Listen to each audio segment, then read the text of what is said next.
皆さんこんにちは。ဒီနေ့ပါဒီနေ့ကတော့2013 12လပိုင်းရဲ့ပထမလေးကိုတီတီနဲ့တူတူလေးကြည့်ကြည့်မယ်။ပထမဆုံးပုတ်သွားကြည့်မယ်။この料理はとても簡単でဒီရဲ့ဟင်းလျာကတော်တော်လေးလွယ်ပြီးတော့ケイニクと卵ကွက်လက်あればすぐに作れます。ケイニクဆိုတာကကြက်သားပေါ့နော်။ကြက်သားနဲ့ကြဲဥတာရှိမယ်ဆိုလို့ရှိရင်လုပ်လို့ရတယ်။အောက်မှာပေးထားတာကနိမိုခိုဆိုတော့မဆိုင်ကျွန်တော်အရှိမလေးပြောခဲ့တယ်။အနည်းဆုံးဒါလေးတာရှိမယ်ဆိုရင်လုပ်လို့ရတယ်။အနည်းဆုံးလို့ပြောခြင်းတဲ့အခါမှာဆိုင်ဆိုပြီးတော့တုံးတယ်ပေါ့နော်။全員なるぼせためこのメーカーのヘルメットは安全性でヘルメットဆိုတာကဆိုင်ကယ်အုပ်ထုပ်ကိုပြောတာဒီမှာメーカーဆိုတာကအဲ့ဒီအုပ်ထုပ်ကိုထုတ်လုပ်တဲ့ကုမ္ပဏီအဲ့ဆိုတော့ဒီကုမ္ပဏီကနေထုတ်လုပ်လိုက်တဲ့အုပ်ထုပ်တွေရဲ့安全性ဆိုတာကလုံခြုံမှုကွက်လက်တဲ့他のどのメーカーの製品よりも優れているတခြားကုမ္ပဏီတွေကထုတ်လိုက်တဲ့ပစ္စည်းထက် quality ပိုကောင်းတယ်လို့ပြောချင်တာဒီကုမ္ပဏီကထုတ်လိုက်တဲ့အုပ်ထုပ်တွေဒီလုံခြုံမှုကွက်လက်တခြားကုမ္ပဏီကထုတ်လိုက်တဲ့အုပ်ထုပ်တွေထက် quality ပိုကောင်းတယ်နံပါတ်1မှာပေးထားတာကနိဆိုတဲ့ကိုဘယ်လိုအခြေအနေမှာသုံးလဲဆိုလို့ရှိရင်မြစ်ကြောင်တစ်လျှောက်မှာလမ်းလျှောက်တယ်မြစ်ကြောင်တက်ပဲလျှောက်တာဘယ်မှကွေ့မသွားပဲလေမြစ်ပေတစ်လျှောက်တိုင်းလျှောက်တာဒါမျိုးဆိုရင်နိဆိုတဲ့ကိုသုံးတယ်ပြီးတော့လို့ရှိရင်ကျောင်းရဲ့စီကံကိုတွေးဖယ်မှုမရှိပဲနဲ့သူ့ရဲ့စီကံအတိုင်းလိုက်လာတာကျောင်းကဒီဟာလို့ဆိုရင်ဒါပဲလုပ်တယ်တခြားမလုပ်ဘူးဒါမျိုးပေါ့နော်သူ့ရဲ့ကျောင်းစီကံအတိုင်းတွေးဖယ်ခြင်းမရှိဘဲနဲ့လုပ်တယ်အဲ့လိုမျိုးပြောချင်တဲ့အခါမှာလေနိဆိုတဲ့ကိုသုံးလို့ရတယ်အဲ့ဒါဆိုတော့ဒီမှာဆိုလို့ရှိရင်အပေါ်ကစာကြောင်းနဲ့နိဆိုတဲ့နေဒီဘာမှဆက်ဆက်မှုမရှိတဲ့အတွက်နံပါတ်1ကတော့မဖြစ်နိုင်ဘူးနံပါတ်2ကနိမှုခဲ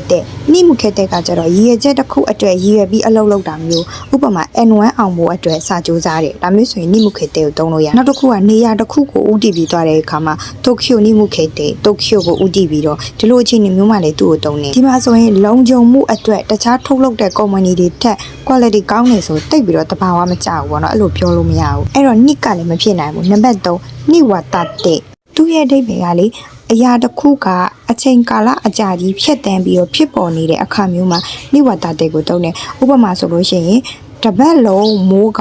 ဆက်တိုက်ရွာနေတဲ့တိတ်ကိုမှမတိတ်ပဲနဲ့ရွာနေတဲ့အဲ့ဒီအခြေအနေမျိုးမှာ issue can နိဝတ္တတဲ့ဆိုပြီးသုံးလို့ရတယ်ဆိုတော့ तू ကလည်းအပေါ်ကစာကြောင်းနဲ့သက်ဆိုင်မှုမရှိဘူးနောက်တစ်ခုကနိအိုအိတဲ့ကကျွန်တော်ရှေ့မှာလည်းပြောခဲ့တယ် तू ကဒဲတို့နိတို့နဲ့အတူတူပဲပေါ့နော်ဟုတ်ပြီဒါဆိုရင်အဖြေကတော့ဒီရုံးမဲ့မယ်ကျန်တော့တာပေါ့နော်အဲ့ဆိုသူ့ကိုထည့်ပြီးတော့ကျွန်တော်တို့မြန်မာပြန်ကြည့်လိုက်မယ်ဒီကုမ္ပဏီကနေထုတ်လုပ်လိုက်တဲ့ဆိုင်ကယ်အုပ်ထုပ်တွေ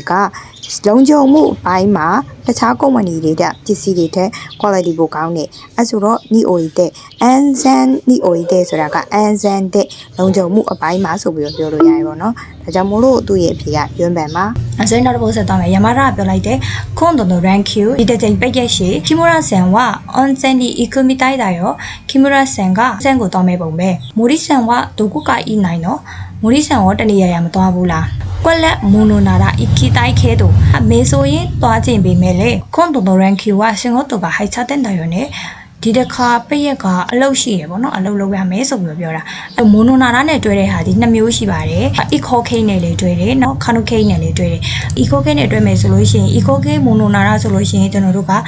ဒီဟာကိုလှုပ်လိုက်မယ်ဆိုရင်အနောက်မှာမကောင်းတဲ့ result တစ်ခုရလာမယ်ဆိုပြီးတော့အထိပ္ပယ်ရတယ်ဒီမှာဆိုရင် तू ကမကောင်းတဲ့ result ရလာတာမဟုတ်ဘူးကအနောက်မှာကျတော့အလုပ်ရှိလို့တွားလို့မရဘူးဆိုပြီးတော့ပြောတာเนาะခါနုခဲဆိုလို့ရှိရင် EK တို့မိုနိုနာတာတွားနိုင်မယ်ဆိုရင်တွားခြင်းနဲ့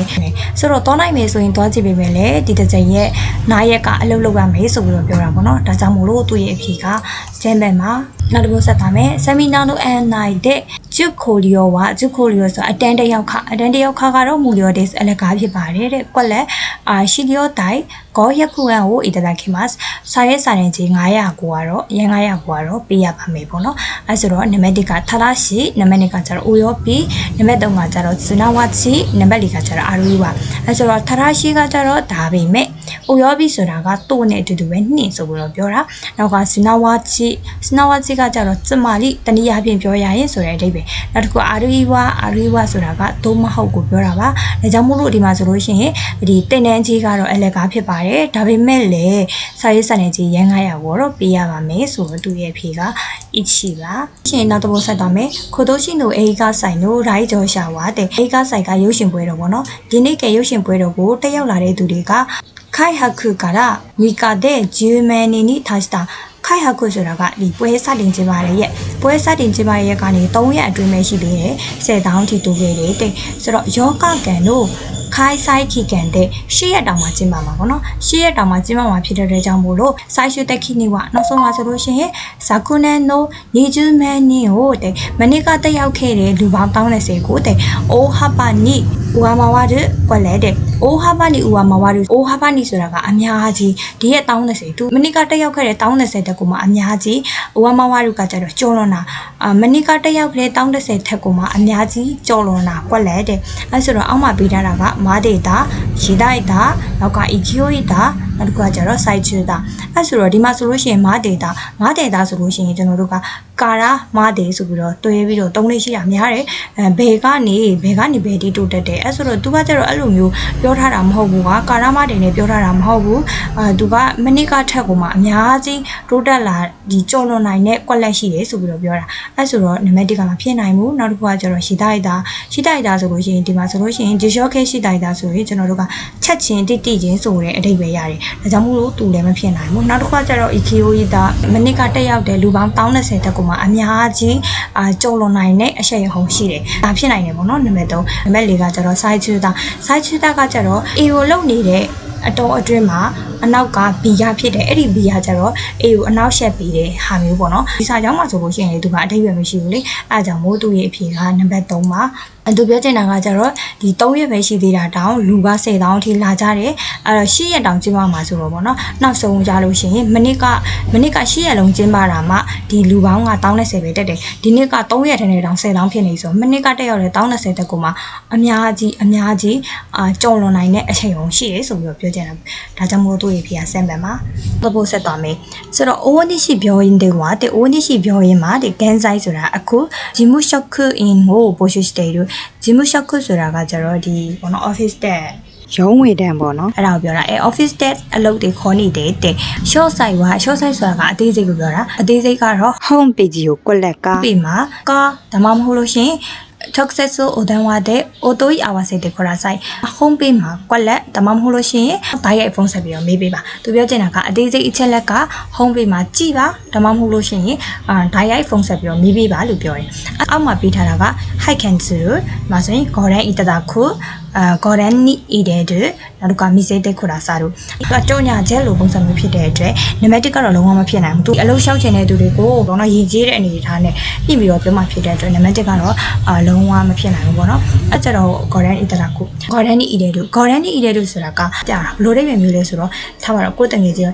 ဒီမှာငှက်ကောင်လေးတပုံကြည့်ချောလာဒါမျိုးကိုကနေမှသူများအောင်တော့ပြတာအဲ့လိုအခြေအနေမျိုးမှာဆိုလို့ရှိရင် goran ni ide ကိုတုံးတယ်အဲ့ဆိုတော့ဒီမှာဆိုရင် home page မှာပြတယ်ဒါမှမဟုတ်ဒါဒီဒိတ်ပဲမရှိဘူးပေါ့နော်နံပါတ်4ကနေစေတဲ့ခေါ်တာဆိုင်ပြပေးပါသူကကျတော့တခြားသူရှန်နေနှင်းကောင်လေးတပုံလေးငါ့ကိုပြပါလားမြင်ဘူးခြင်းလို့ဒါမျိုးဆိုတော့ဒီမှာဆိုလို့ရှိရင်လည်း home page မှာပြပေးပါဒါမှမဟုတ်လို့ရှိရင်ဒါရိုက်ဆက်ပေးပါဒါလည်းဒိတ်ပဲမရှိဘူးပေါ့နော်ဒါကြောင့်မို့လို့သူ့ရဲ့အဖြေကနိဗ္ဗာန်ပါဒါဆိုရင်နောက်တစ်ပုဒ်ဆက်သွားမယ်နီရှိကာဝါရှိဆိုတာမြို့နာမည်ကိုပြောတာပေါ့နော်နီရှိကာဝါရှိကခတ်စ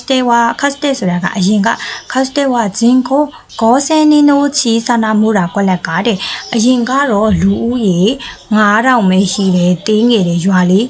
ကွက်လက်ပြီမဲ့တဲ့အီမာတေဝါဂျင်ကိုဂေါ်ဂျူမန်နီနိုဒိုင်တိုရှိတ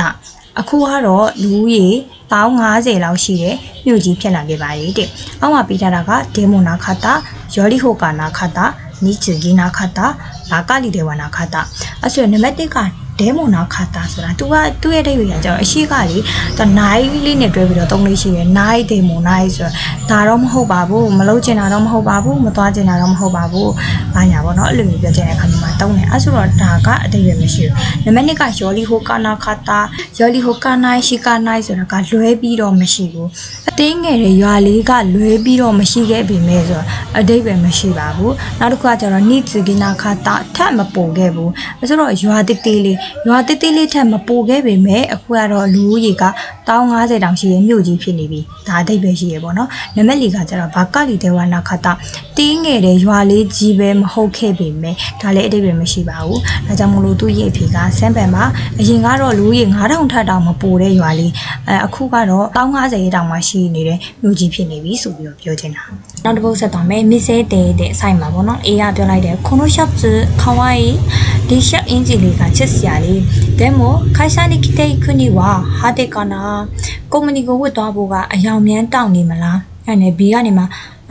တဲ့တို့တဲ့ခိတဲ့ကွက်လက်တဲ့ဟုတ်တယ်ဒိတ်မှာဝတ်တာကကွက်လက်တဲ့ရှင်ငတ်တို့နေဝါဟာဒစ်ခီတို့ရောအလုံးမှာဝတ်မယ်ဆိုလို့ရှင်တော့အယောင်တောက်တော့နေအောက်မှာပေးထားတာကနီစတေဝါထိုးစတာနာရတုမကခုခါရတိုဝါအေးနီစတေဝါကကျတော့ဘလို့ဒိတ်ပင်မျိုးလဲဆိုတော့ဘေမဲ့နဲ့မလိုက်အောင်သူ့ကိုကဘလို့အချင်းကြီးမျိုးမှတုံးလဲဆိုတော့ထားပါတော့အဖိုးကအသက်80ရှိတယ်အသက်80နဲ့မလိုက်အောင်ကိုတန်ပါတယ်အဲ့လိုပုံစံမျိုးအသက်80ဖြစ်ပေမဲ့တာပါတယ်အသက်80နဲ့မလိုက်အောင်တန်ပါတယ်အဲ့လိုပြောချင်တဲ့ခါမျိုးမှာသူ့ကိုတုံးတယ်ဒိတ်လုတ်တဲ့အခါဝစ်တာပေမဲ့ဝစ်တာနဲ့မလိုက်အောင်တိတ်ပဲမရှိဘူးနောက်တစ်ခုကကျတော့ toast တာကကျတော့ဒီစိတ်ကိုရင်တဲ့အခါမျိုးမဲဆိုရင်တကယ်လို့မြန်အတိတ်ကိုပြန်သွားလို့ရမယ်ဆိုရင်ဘာလုပ်မလဲတကယ်လို့မြန်ထီပေါက်မယ်ဆိုလို့ရှိရင်ဘာလုပ်မလဲအဲ့လိုအခြေအနေမျိုးမှာသူ့ကိုတုံးတာများတယ်အဲ့ဆိုတော့ဒဲတို့တဲ့ kilo toast တာဒိတ်မှာဝင်မယ်ဆိုရင်အဲ့လိုအခြေအနေမျိုးမှာသူ့ကိုမတုံးဘူးနောက်တစ်ခုကကျတော့နာရတိုမိုကခုဆိုတာကကျတော့အရှိရဟာတော့ထားလိုက်တော့အနောက်ကဟာအဲ့လိုမျိုးပြောချင်တဲ့ခါမျိုးဒိတ်လောက်တဲ့ခါမှာဝတ်တာတော့ထားလိုက်တော့အလုတ်ကိုဝတ်သွားမယ်ဆိုတော့အယောင်တောက်ဝင်တယ်ဒါဒီအတိတ်ပဲရှိရပေါ့နော်ရှန်ရင်ကြီးကအယောင်မြန်တောက်နေမလားဆိုပြီးတော့ပြလိုက်တဲ့ခါမှာသူ့တငယ်ကြီးကနေဟုတ်တယ်ဒိတ်မှာဝတ်တာတော့ထားလိုက်တော့ဘာမှမဖြစ်ဘူးဒါပေမဲ့အလုတ်ကိုဝတ်သွားမယ်ဆိုလို့ရှိရင်အယောင်တောက်ဝင်တယ်လို့ပြောချင်တာဖြစ်တဲ့အတွက်သူ့ရဲ့ဖြေကဆင်းတယ်မှာခါရတိုဝါအေးဆိုတာကတော့ anyone grammar ပေါ့နော်သူကဘေမဲ့လေဆိုတဲ့အတိတ်ပဲအဲဆိုဝတ်တာဘေမဲ့လေဆိုတော့သူကအတိတ်ပဲမရှိဘူးလေအဲကြောင့်မို့တုံးကိုရွေးလိုက်တာပေါ့နော်နောက်တစ်ပုတ်အဲဆိုတော့နိုင်ရန်ဒေတို့ခိဝါစိတ်ညစ်နေတဲ့အချိန်စိတ်တော်ခါရောက်နေတဲ့အချိန်ဒါတဲ့ကာနီဟာနာရှိကိုတယောက်ကနေပြီးမှစကားပြောတာကိုကွက်လက်တဲ့ခိဖို့စီကတော့ခုနှစ်သားတို့ဘာကြီးမို့အဲ့လိုစိတ်တက်တောင့်တက်တာဖြစ်သွားတဲ့အချိန်တွေလည်းရှိတယ်တယောက်ကိုရင်ဖွင့်လိုက်လို့ရှိရင်စိတ်ပေါ့ပါသွားတယ်ဆိုတဲ့အတိတ်ပဲမျိုးအဲဆိုတော့ခီးတဲ့အာဂေရုကိုတိုဝါအာဂေရုဆိုတာကကျွန်တော်တို့ကပေးတာကျွန်တော်တို့ကတခြားတယောက်ကိုပေးခြင်းတဲ့အခါမျိုးမှာအာဂေရုကိုတုံးတယ်နောက်တစ်ခုကကျတော့မိုးရာကကျတော့ကျွန်တော်တို့ကတခြားတယောက်ရှိကနေလက်ခံရရှိတာနောက်တစ်ခုကကျတော့ခိုရေတုကကျတော့သူများအနေမှာကျွန်တော်တို့ပေးတာဒီမှာအဲ့လိုမဟုတ်ဘူးကျွန်တော်တို့ကပေးတာမဟုတ်ဘူးကျွန်တော်တို့ကပေးချင်တာမဟုတ်ဘူးကိုကလက်ခံရရှိချင်တာပါအဲ့ဆိုတော့ခီးတဲ့မိုးရာတရားရောက်ကနေမှာကိုယ့်ရဲ့စကားတွေကိုကိုရင်ဖွင့်တာကိုနားထောင်ပြီးလို့ရှိရင်စိတ်ကတက်တောင့်တက်တာရှိတယ်တက်တောင့်တက်တာဖြစ်သွားတယ်လို့ပြောချင်တဲ့ခါမျိုးပါအဲ့လိုအတိတ်ပဲမျိုးဖြစ်တဲ့အတွက်ညှိကိုယူမယ်ဒီမှာကျတော့ခုတဲ့တို့ကကျတော့သူကပေးတာသူကနေကိုယ့်ကိုပေးတာဒီမှာကျတော့သူကနေကိုယ့်ကိုပေးတာအဲ့လိုမျိုးမဟုတ်ဘူးပြီးတော့ကျတော့ particle ဆိုရင်ဒီဟာဆိုလို့ရှိရင် particle ကဒီမှာ O ဖြစ်မှာပေါ့နော်အဲ့ဆိုတော့သူ့ရဲ့ဖြေကနိဗ္ဗာန်မှာဒါကတော့ခိတဲ့ရာရုကုတုကဆိုဒါကတော့တိတ်ပြောမတော့ဘူးပေါ့နော်ဟုတ်ပြီနောက်တစ်ပုဒ်ဆက်ပါမယ်အဲ့ခိတဲ့မတာခိပုခတေးနိုင်တော့လက်မဲ့အခုဒီမွေရသေးဘူးလားမို့တန်ရှာခိချောက်ရောယထာကလာနေပြီနော်ဟာယခုမြန်မြန်လို့မာတာဂေါ်ဖုမအရုဒေရှောနောက်ထပ်9မိနစ်တောင်ကျန်သေးရမဟုတ်ဘူးလားစွန်းနာနီကွက်လက်တဲ့အဲ့ဒါအီဆိုကဆဲနိုင်တယ်ရောအဲ့လောက်ထိမလောခိုင်းပါနဲ့အီဆိုကဆဲတာတဲ့နိုင်တော့ခနာဂါဆဲတာတဲ့ဆိုတာကလောခိုင်းခံရတ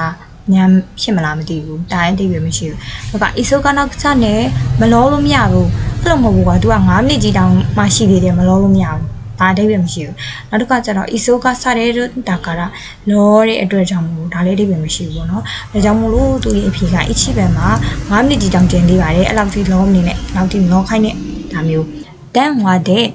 အေဂျိုဘုနိုယာမရှိတာဆန်ကိုအနေဂိုင်းစတိုင်းနိုဒစ်ကအေဂျိုဘဆိုတာကအယောင်ဌာနရဲ့ယာမရှိတာဆန်နေပြောခြင်းကိုပါကမိုရှိဝါခရီမဆန်တောင်းပန်ပါတယ်ယာမရှိတာဝတဒိုင်မခိုင်ကီတဲ့ဆက်ကီယိုဒါစတေအိုဒီမတ်ယာမရှိတာဆန်ကအခုအစည်းအဝေးတက်နေပါတယ်မိုတိုလီစတာရာခိုချီရာကာရာအိုဒန်ဝါကွက်လက်တဲ့ပြန်လာတဲ့ခါကျရင်ဒီဘက်ကနေဖုံးကွက်လက်ဟိုင်အနေဂိုင်းရှိမတ်ဟုတ်ကဲ့တောင်းဆိုပါတယ်ပေါ့နော်နံပါတ်1မှာပေးထားတာကအီတာရှိမရှိုကာနံပါတ်2မှာပေးထားတာကမိုးရှိမရှိုကာနံပါတ်3ကခူရာဆိုင်မဆန်ကနံပါတ်4ကအီတာရာခိမဆန်ကရှောကာ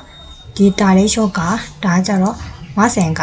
အဲ့ဆိုဒီမှာဆိုရင်ကျွန်တော်တို့မရှော့ကာဆိုရင်လုတ်ပေးရမလားဟိုအလိုက်တတိနဲ့လူလေးလုတ်ပေးရမလားဒီလိုလေးလုတ်ပေးရမလားလို့ပြောချင်တဲ့အခါမျိုးမှာ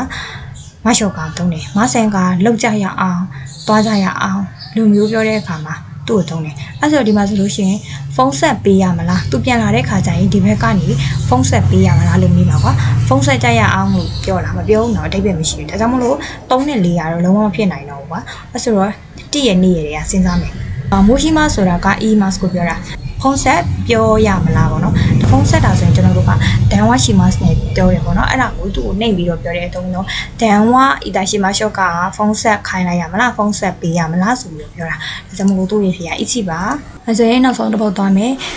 自分がされて嬉しいことは相手も嬉しいတဲ့ကိုပျော်ရွှင်ရတဲ့အရာတွေကတခြားသူလေးပဲပျော်ရွှင်ရတယ်လို့ဥမာသူပြောချင်တဲ့အဓိပ္ပာယ်ကကျွန်တော်ကပန်းစည်းရရင်ပြောတယ်သူလည်းပဲပန်းစည်းရရင်ပြောမယ်လို့သူကထင်တယ်ပေါ့နော်ဒါပေမဲ့လေအိုက်တက်ကအရာကတော့ဘာကြီးမအားတော့တဲ့တခြားသူမကြိုက်တဲ့အခြေအနေလည်းရှိရတဲ့အတွက်ကြောင့်မို့လို့ kiosk ရောသူအမှုတတိထားမယ်လို့တွေးထားတယ်